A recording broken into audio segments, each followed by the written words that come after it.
ये जल्दी दौड़ा नहीं इसलिए मर गया। लाल बहादुर शास्त्री कह रहे ये मर इसीलिए गया क्योंकि इसको समझ में नहीं आया कि मैं आखिर इधर जाऊं या इधर जाऊं, करूं क्या। सबसे पहली बात उसको ये बात इसीलिए समझ में नहीं आई कि मैं पीछे हटूं कि आगे जाऊं, और ये जो बात उसको समझ में नहीं आई, इसी बात की वजह से इसको अपना आगे वाला या पीछे वाला दोनों ही रास्ता नहीं दिखा, और दोनों रास्ते ना दिखने की वजह से ये कुत्ता गाड़ी से टकरा करके मर गया। कहने का तात्पर्य है कि मनुष्य भी इसी कुत्ते की तरह जीवन जीता है।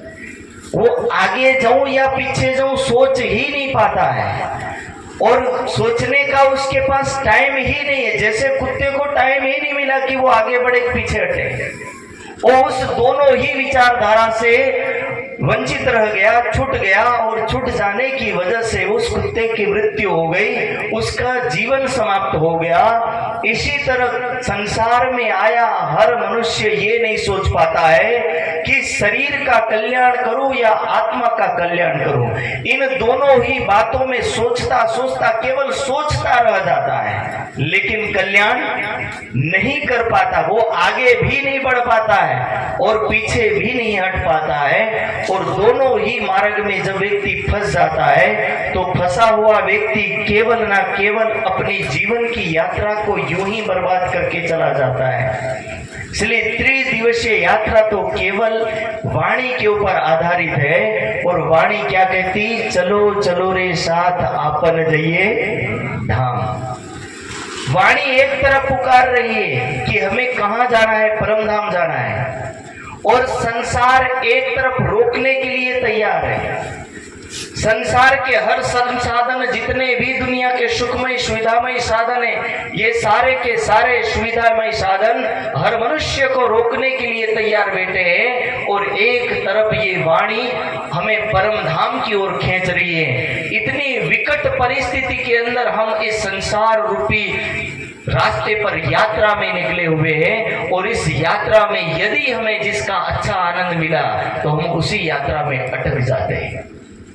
किसी ने कहा है कि एक हाथी राजा के साथ भागने लगा, भागते भागते हाथी पागल हुआ। राजा घबराया और एक झाड़, एक वृक्ष की डाली पकड़ी और उस पर लटका, तो वो डाली सीधी कुएं पर जाके लटकी। नीचे देखा तो मगरमच्छ, ऊपर देखा तो डाली टूटने पर। राजा सोच रहा है कि मैं करूं तो करूं क्या। इतने में एक ऊपर मधुमक्खी का छत्ता था, उससे मध टपकने लगा, और जैसे ही शहद टपका, राजा ने ऐसा शहद कभी नहीं खाया। राजा सोचने लगा भले मरूं तो मरूं, पर इस शहद को खा के मरूं। यदि शहद नहीं खाया तो इसका आनंद क्या। और उसने अपना मुंह खोला और शहद का आनंद लेने लगा। धीरे धीरे पता चला कि उसी वृक्ष की जड़ों को दो चूहे काट रहे थे, जिसका एक का नाम काला और एक का नाम सफेद था। एक तरफ चूहे वृक्ष को काट रहे थे, दूसरी तरफ मगरमच्छ मुंह फाड़ के पड़े थे, और तीसरी तरफ मधुमक्खी के आनंद को राजा ले रहा था। समय व्यतीत धीरे धीरे चलता जाता है। जैसे जैसे समय गया वृक्ष की जड़ें कटती गई। जब वृक्ष की जड़ें कटती गई, राजा वृक्ष की डाली शहीद मगरमच्छ के मुख में चला गया। यही जीवन की यात्रा की कहानी है। संसार के क्षणिक सुख आपको मध की तरह, शहद की तरह लुभावने लग रहे हैं, और धीरे धीरे आपको आकर्षित करते जा रहे। दूसरी तरफ नरक रूपी ये सारा दुनिया के मगरमच्छ, अनेक जन्मों रूपी मगरमच्छ आपको आकर्षित कर रहे, खींच रहे। जैसे मगरमच्छ के मुंह में जाने के बाद व्यक्ति फंस जाता, इसी तरह एक बार मनुष्य तन के जन्म से छूट करके यदि किसी प्राणी के जन्म में चला गया तो समझ लीजिए कि फिर से वो इस जन्म में आने के लिए युग लगा देगा। और जब युग लगा देगा तब तक उसके अंदर जो ज्ञान के संस्कार पड़े थे वो भी पशु के संस्कार बन जाएंगे और फिर से उसको मानव बनने के लिए वर्षों लगाने पड़ेंगे। और इसीलिए ये यात्रा हमारी है और इसी यात्रा को हम केवल इतना समझे कि इस यात्रा को समझते हुए हमें इसको यही समझना है कि जो समय के पीछे भागा, जो समय की कीमत समझा, जो किसी चीज की कीमत समझा, वही व्यक्ति इस भव सागर से पार होकर के अखंड परम धाम का रसास्वादन कर पाया है। और अखंड परम धाम के रसास्वादन करने के लिए हम सुंदर साथ को ये वाणी पुकार करके कह रही है कि जागो और अपने हृदय में उस परमात्मा के वास को कराओ। ये वाणी हमारे हृदय में उस अखंड परम धाम का खजाना देने के लिए आई है। और इस दुनिया में रहते रहते हम उस अखंड सुख के आनंद को ले सकते हैं, लेकिन हमें उस अखंड सुख के आनंद के लिए इस दुनिया के अंदर से अपने मन मस्तिष्क को बदल करके परमात्मा की ओर लगाना होगा। जिस दिन अक्षरातीत का स्वरूप अपने इस नासवान हृदय में आएगा, आत्मा के हृदय में आएगा, जीव के हृदय में आएगा, उस दिन हमारा इस जीवन में आना सफल हो जाएगा। वाणी कहती है, ऐसा आवत दिल हुक्मे यो इश्क आत्म खड़ी होए, जब हक सूरत दिल में चुभे तब रूह जागी देखो सोए। जहां तुम्हें वाणी पुकार कह रही कि हे मानव जाग, उत्तिष्ठ प्राप्य वरान निबोधन, कि जाग तू, तेरे लिए सवेरा हुआ। ये ज्ञान का सूर्य उदय हो चुका है और ज्ञान के सूर्य के उदय होने के बाद अब भी यदि तू चद्दर तान के सोया है तो शायद ये ज्ञान का उजाला तेरे जीवन में कुछ काम नहीं आएगा।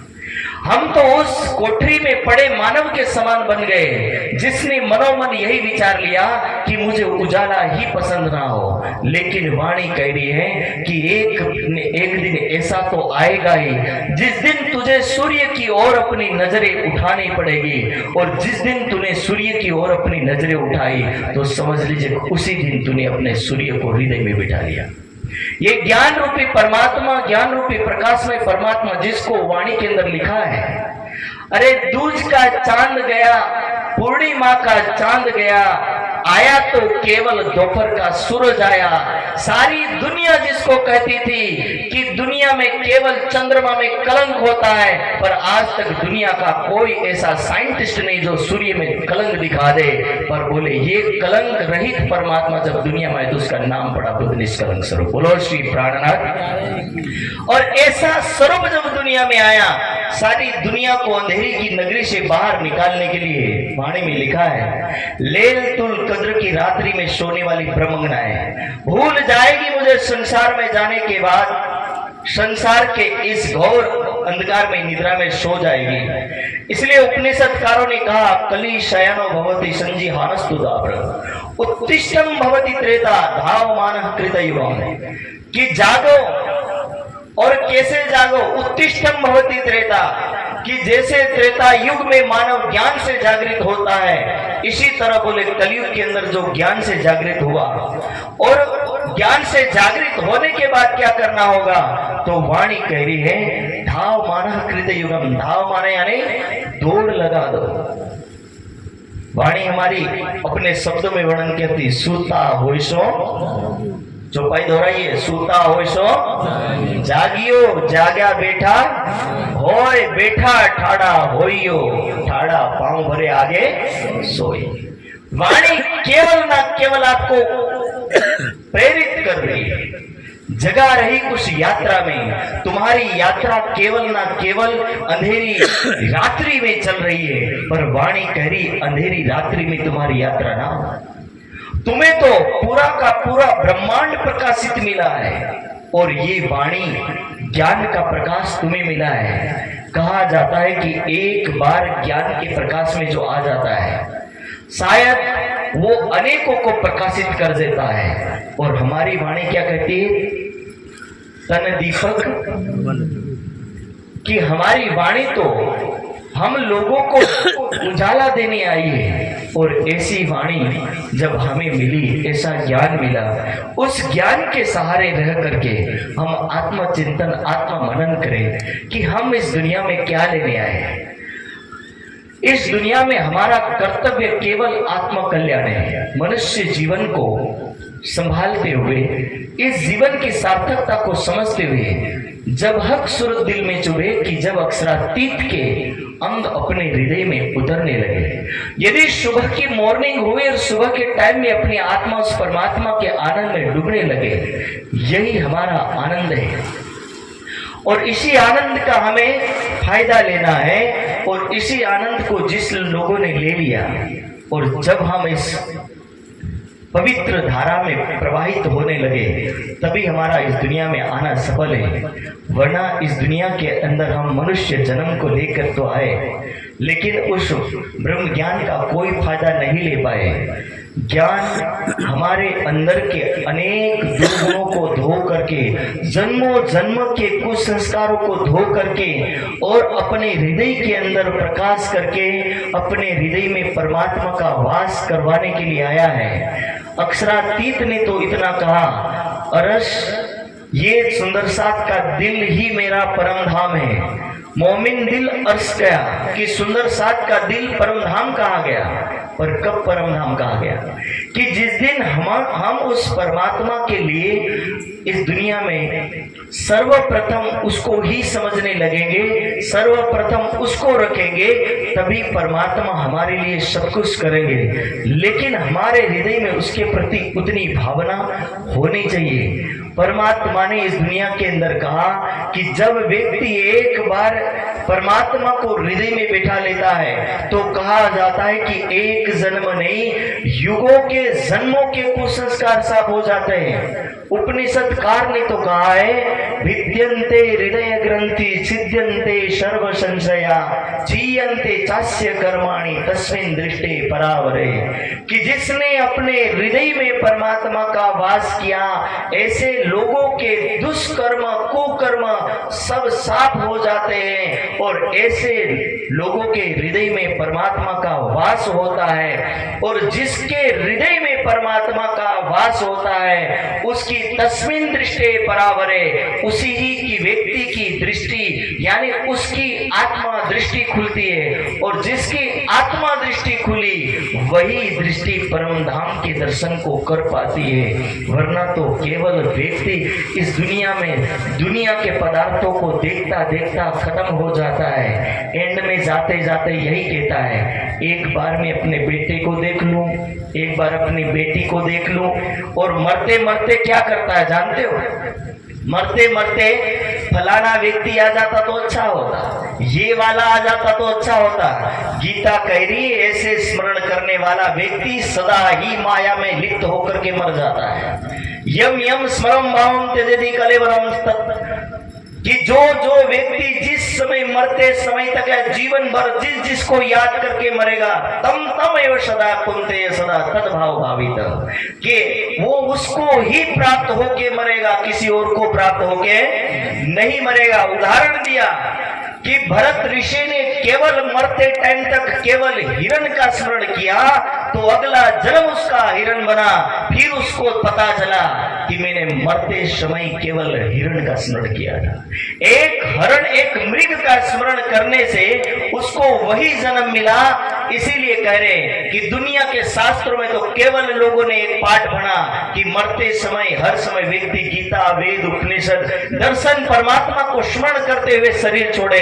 लोगों ने सोचा कि यदि ये मरते हुए समय कुछ छोड़े और उस समय कुछ जपता जाए, तो लोगों ने मरते समय तो मंत्र नहीं बोला, लेकिन मरने के बाद बोलना शुरू किया, राम नाम सत्य है।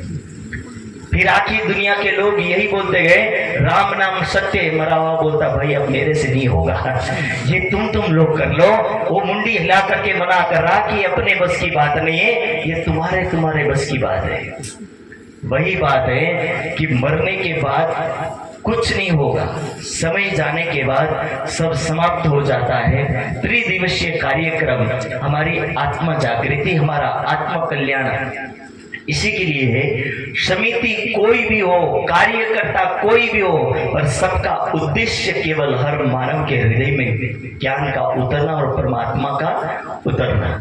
ये दो ही उद्देश्य लेकर के मनुष्य या कोई भी समिति कार्यक्रम करती है, और उस समिति का भाव रखते हुए हम अपने जीवन में कुछ उतार ले तो शायद हमारा भी जीवन सफल हो जाएगा, वरना हमारी यात्राओं में भी वही पुकारेंगे, राम नाम नहीं तो राज नाम ही सही।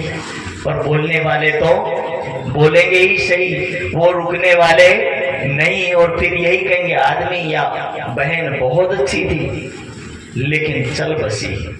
और यही मृत्यु कहती, वाह रे मानव, जिसको तू कह रहा बहुत अच्छा था वो चला गया, तुझे चिंता क्यों नहीं होती, एक दिन तू ही इसी रास्ते पर इन्हीं चार कंधों पर चला जाएगा। इसीलिए किसी संत ने कहा, हे मानव, ऊंची दुकानें और ऊंचे मकानों को देखकर इतना मत इतराना कि यही दुकान और यही मकान एक दिन मिट्टी मिट्टी में मिल जाएगा, तेरी अंत्येष्टि हो जाएगी, और अंत्येष्टि होने से पूर्व हे मानव तू परमेष्टि की चरण में चला जा, वरना तेरा जीवन तबाह हो जाएगा। तो इसलिए यही अवसर मिला है, और इसी अवसर को सदुपयोग करते हुए हम उस परमात्मा को केवल चिंतन और मनन के साथ आत्मसात करने के बाद उसको हृदय में बिठाए, और परमात्मा यानी परमेष्ठ यानी परमात्मा उस परब्रह्म के चरणों में जाए, और हमारा शरीर राख और खाक में परिवर्तन होए उससे पहले ये आत्मा परमात्मा के चरण में चली जाए। हम ना राख के लिए रोए ना खाक के लिए रोए तो केवल ना केवल परमात्मा के लिए, हमारा रुदन केवल परमात्मा के लिए हो। और जिस दिन हमारी ये अवस्था आ गई तो शायद इंद्रावती की जैसी दशा हो जाएगी। इंद्रावती को तो पुकार करके कहती, वो कहती कि हे धामधनी, मैं अपने प्राण को भी देने को तैयार हूं यदि आप मुझे मिलने को तैयार है। नहीं माने राज्य, नहीं आने को तैयार राज्य। तब इंद्रावती कहती, जब आसुकी अंग में तब सांसरी छोड़ो संग के, हे राज्य आप नहीं आ रहे, मैं अपने प्राणों को दे रही हूं। और जब इंद्रावती अपने प्राणों को छोड़ने को तैयार है, तब तुम पर्दा टाल के दियो मोहे अपनो अंग। अक्षरातीत कह रहे कि हे इंद्रावती, आपको शरीर छोड़ने की जरूरत नहीं, मैं आपके हृदय में आकर के बैठने को तैयार हूं। और तभी अक्षरातीत, तब तुम पर्दा टाल के दियो मोहे अपनो अंग। और वही इंद्रावती की आत्म कह रही है कि हे धामधनी, आप मेरे हृदय में आ गए, अब तो आप जो कहेंगे वही मैं करूंगी। कहने का तात्पर्य है कि अक्षरातीत को पाने का सरल मार्ग इंद्रावती ने प्रेम से पुकार करके, अपना समर्पण करके, ईश्वर प्रणिधान का सूत्र को सार्थक करते हुए उसने परमात्मा को हफ्से के जेल में अपने हृदय में बिठाया, और सारी दुनिया को ये बता दिया कि प्रेम से चाहो तो परमात्मा भी अपने हृदय में आकर के वास कर लेते हैं। और सारी दुनिया को एक संदेश दे दिया कि परमात्मा मेरे हृदय में बैठे हैं, आपके हृदय में भी बैठ सकते हैं, बशर्ते इतना है कि आप वाणी का मंथन और चिंतन करें और वाणी को आत्मसात करें। और यही यदि त्रिदिवसीय कार्यक्रम के अंदर हम कुछ समझ पाए तो समझ लीजिए कि हमारा जीवन सफल है, और यही हमें करना है। इन्हीं के साथ मैं अपनी वाणी को यही विराम देता हूँ। इति पूर्णम। बोलिए श्री प्राणनाथ प्यारे